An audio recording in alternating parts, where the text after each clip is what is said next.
kebodohan apa yang berlaku dalam PKR dalam tahun 2025. Semua elok, semua tengah tumpu, tiba-tiba kamu pergi goncang.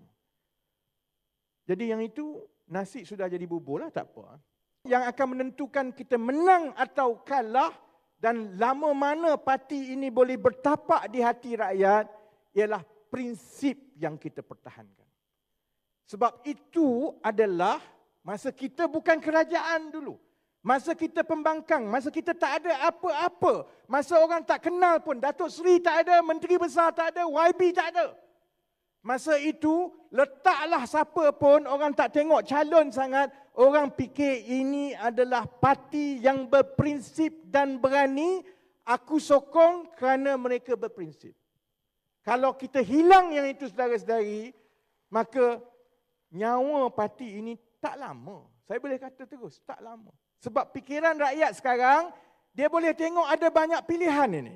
Kalau dia kata parti kamu ini tak ada beza daripada parti-parti lain, jadi dia kira buat apa kena unding kau. Sebab itu prinsip, mempertahankan prinsip adalah sangat penting. Oh kita semua ya betul, reformasi, prinsip, perjuangan. Menatang apa prinsip ni saudara-saudari? Pernah tanya ke? Bagi ucapan senang, prinsip. Datang interview dengan saya nak jadi calon, saya tanya, cuba cakap prinsip sedikit. Sebenarnya apa prinsip ni? Kita duk cerita prinsip ni. Prinsip ni pada pemahaman saya ialah konsistensi kita dalam mempertahankan keputusan dalam apa jua pun keadaan. Keputusan kita itu tak boleh berbeza-beza ikut kehendak kita. Yang itu PAS yang buat, dia tukar-tukar fatwa tu PAS.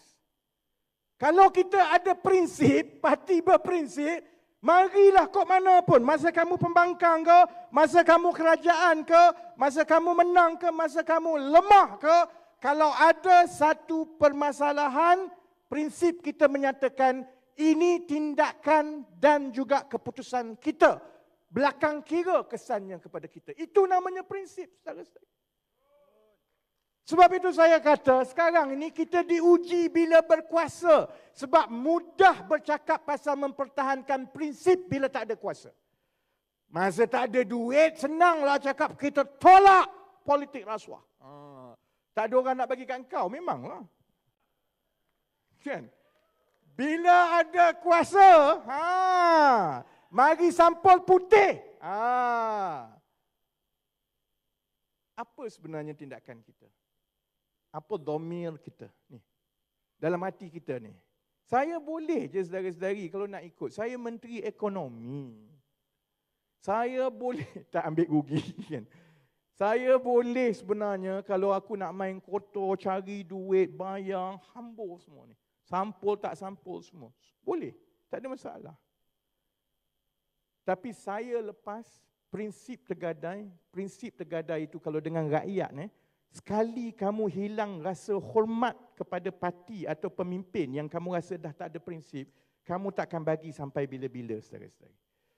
Sebab itu saya minta maaf kalau orang marah, orang kata gambaran disebut ini dia ditolak oleh akar umbi kerana dia tak membantu akar umbi. Saya fahamlah maksudnya, saya memang tak bagi duit, memang betul.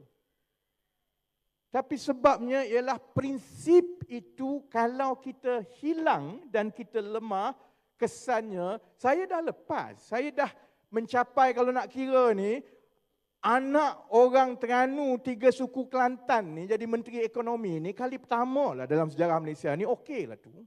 Saya dah lepas dah. Tapi parti ini akan tergelincir. Sebab itu macam mana kita nak tengok ni, yang saya kecewa dalam kita duk kata damai prinsip reformasi ni, satu demi satu kelakuan sebahagian daripada kita tidak melambangkan kita ada prinsip, saudara-saudara. Sebab itu saya kata berhati-hati, saya ni nakal. Kalau saya lontar tu saya nak uji prinsip lah. Saya nak uji orang, saya nak uji Izzah, saya nak uji kawan-kawan yang lain. Saya lontar, mari kita berdebat.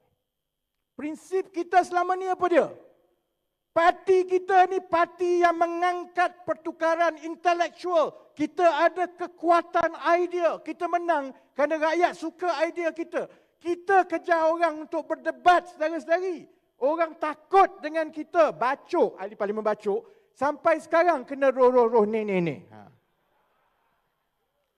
Ini parti debat saudara-saudari. Dia tak boleh, masa kita pembangkang, kita kata, mari kita berdebat. Kejar Najib debat. Kejar orang itu debat. Sebab kita pembangkang. Bila kita jadi kerajaan, kita kata debat bukan budaya kita. Mana prinsipnya? Orang luar yang duk bising serang ni, kenapa kita ditertawakan rakyat?